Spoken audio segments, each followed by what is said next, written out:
This video is sponsored by Bityard. With over 400 cryptos to trade on their spot, perpetual coin futures, USDT futures, with leverage of 1x to up to 125x, you can trade foreign exchange, commodities like gold, silver and oil, and traditional markets like Nasdaq, all with some of the lowest fees available on any trading platform. You can use their copy trader to copy other traders with better performance than you, or you can become a copy trader yourself and earn a few extra percent from the people that follow you. Plus, you got 9 out of 10 stars from the Coin Bureau guy. Bityard. Hello everybody, welcome back. So we're going to look at commodity prices, nice and boring, but the reason we're doing that is this is going to be like part 3 of the everything bounce. So I made a video a couple of weeks ago saying how I think this month now, July 2022, is going to be a green month for all major indexes and probably Bitcoin and crypto as well, as a result of the CPI data that's going to come out, probably showing that inflation had peaked last month. It might not have peaked by much, but a peak is a peak, and we can look at that and go, oh, there's a peak. And so the reason we're looking at this is because obviously inflation is taken on board. You've got to take on board a whole range of different things. So obviously there was all the money printing, so we're cooling off from that, and I'm not saying the Fed is doing a good job or a bad job, but their projection for tapering inflation, sorting it out, was based more or less on rectifying their own actions of the previous years. Now, that would have been okay, and they probably would have got inflation, seeing it going down by now if it wasn't for geopolitical events like Russia, Ukraine, and then supply chain problems over in China. Big problems, right? And they're not fully open yet, so those issues aren't particularly, they're not close to being resolved. But one thing we can look at is commodity prices, because commodities like we've been talking about wheat and we've been talking about oil, but then you've got copper, you've got corn, soybeans, you've got raw oil, raw iron ore basically, and a whole range of other things that all show that they have peaked. And the reason we look at this is because obviously when it comes to manufacturing, construction, or even just getting food to the supermarket costs oil. The food itself, obviously the production of food takes wheat and all these other things. These all cost, and so if you're paying more for the raw commodity, the consumer usually pays the price for that. All right, that's usually the case. And so if everything has gone up, so if we look at things like for instance, we'll look at just copper, for instance. So if copper costs more, that costs more for manufacturing, and then on top of that, if the manufacturing is costing more just for the raw material of copper or iron, and then you add to that the price of transporting the raw iron, the raw copper to the manufacturing, then the produce to the suppliers, and then from that to that, the whole thing costs more. And guess what? Guess who pays for it? You and me, or as we say around my end, Muggins pays for it. Muggins has to pay for it, and that means I have less money to spend on Pop-Tarts and whatever. I'm not saying that that's my thing. I'm just letting you know that I have less disposable income. That's inflation for you. Everything is costing more because of, first of all, raw resources and the transportation costs of the raw resources. So I decided to look into this, really, because this isn't the only thing that factors into inflation, but it is a decent part of it, and it would appear that most commodities of significance have peaked. They've peaked. The only thing that we're really waiting to see is to see if oil can break down below, we'll call it $104 for a barrel. That's where we'll be below the 20 weekly and the 21 exponential as well on the weekly, and that should bring it further and further down. First of all, down to the low 90s to the mid 80s, and maybe bottoming out around mid 70s. And this could be, throughout the rest of the year. But again, that hasn't fully broken down, but since making the video, we are still down. We are still down at this very moment in time by just short of 10%. But we haven't broken down. We're down from my prediction, but we're not down as in a downtrend hasn't yet formed. And the Dixie obviously still pushing that 105 area and maybe looking to continue on, but that remains to be seen. Next week, obviously, we'll see what goes on with these commodities. So oil and Dixie, we've done that over and over again. Now, wheat has broken down to an enormous extent. Now, this is something that I was saying is a big deal for wheat, that we peaked all the way over here at the actual invasion. This is where, Russia invaded Ukraine. Wheat peaked massively. Yeah, we had a few more green monthly candle body closures, but effectively that was the peak. And since that peak, we are down a nice 38%. So that factors into the food prices, not to a massive extent. The biggest thing that we could hope for would be for oil to do the same kind of thing, and I think it's reasonably likely that it will, although we are looking at these on monthlies and weeklies, and so we're not expecting them to materialize anytime soon. But I did think, and I still do think, that there's a very strong chance that we see a decline in all these commodities over this month, and this will reflect on CPI, which will then in turn add confidence to major indexes and Bitcoin alike. So there's your wheat, massive consolidation. This is copper.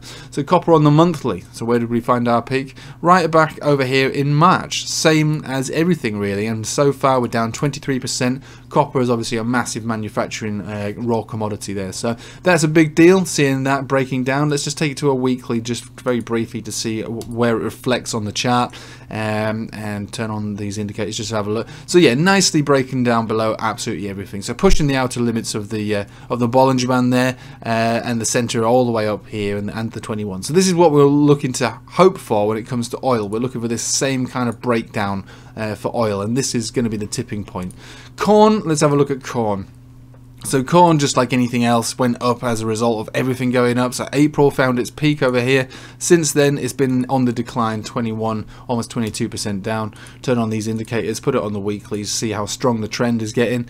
I'd expect it to be relatively strong. Yeah, so below all major moving averages, pushing the outer limit of the Bollinger Band. Again, yeah, this isn't going to be without bounces, but you can see that a change in direction has taken place here. So I'll be looking for this to continue to break down. Soybeans as well. When did we peak? So we only just peaked last month. Fair enough, but we have peaked. What's our relationship to moving averages here on a weekly? Are we going to continue to go down? What's the likelihood of that? I mean, it's not a good look on this week, I have to say. It's pretty nasty looking week.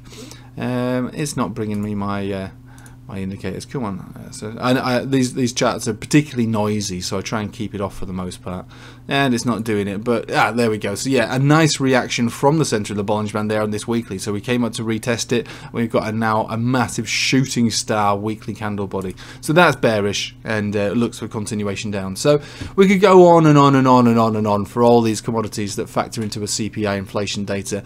These are just charts. The reality is that the manufacturers have already paid for their commodities, so the manufacturers will still be pushing that price onto the consumer, I'd imagine, for what would probably be a month or two before everybody starts to get back to where they were prior to the invasion.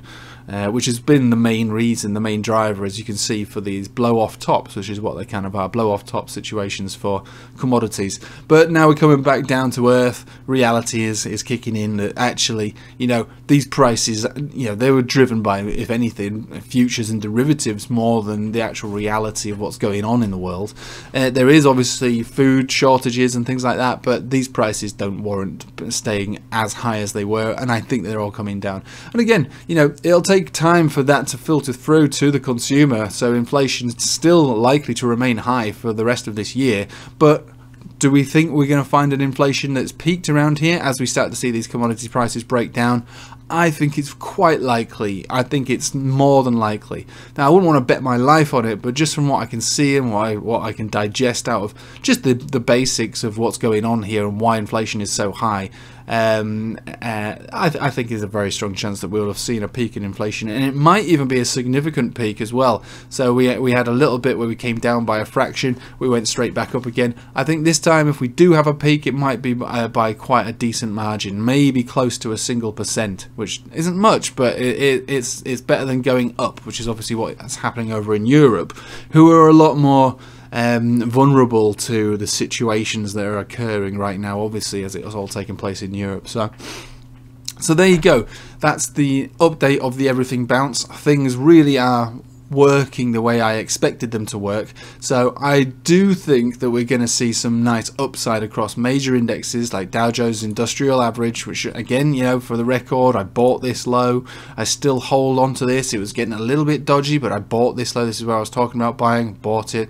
And some of the stocks within the NASDAQ I bought. NASDAQ, again, for the record, is still up from where I decided to buy it as I started to see this teetering, and the everything bounce became a very realistic expectation. So we had a big week moving up. We had a bit of a poor week this week, but we're still up from the entry point, and the stocks within the Nasdaq that I bought, which are basically just the top 4, all still up from the entry point. So I do strongly still feel as though the everything bounce is in play.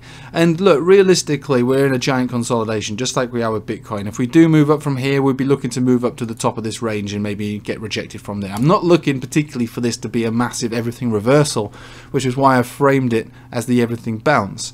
But things are working the way I expect them to work, and I thought I'd just show you a broader picture with some of these other commodities that are all behaving in the same way. This should reflect on the CPI data, if not this month, significantly in the following months, especially as rate hikes continue.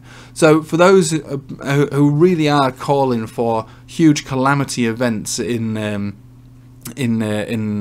global markets, yeah, there's reason to believe that we'll see further downside, especially as earnings reports start filtering through. You know, obviously earnings are going to be less, and that will reflect on individual companies that within these major indexes, bringing the whole thing down as well. But is it going to be to the massive extent that everybody's calling for, which is for a 50% or more crash in major indexes from here? I think that, as far as investors and traders are concerned, we've all got, I wouldn't say hordes of cash, but we've got money on the sidelines that we really want to deploy into things. We're waiting for confidence to resume in the markets, and I think we're at the latter stage of a turnaround here. Whether it's just from inflation alone, based on the decline in commodity prices, or just confidence in general to resume. But either way, the everything bounce is still very much in play, and I think it's going to start to move up a gear.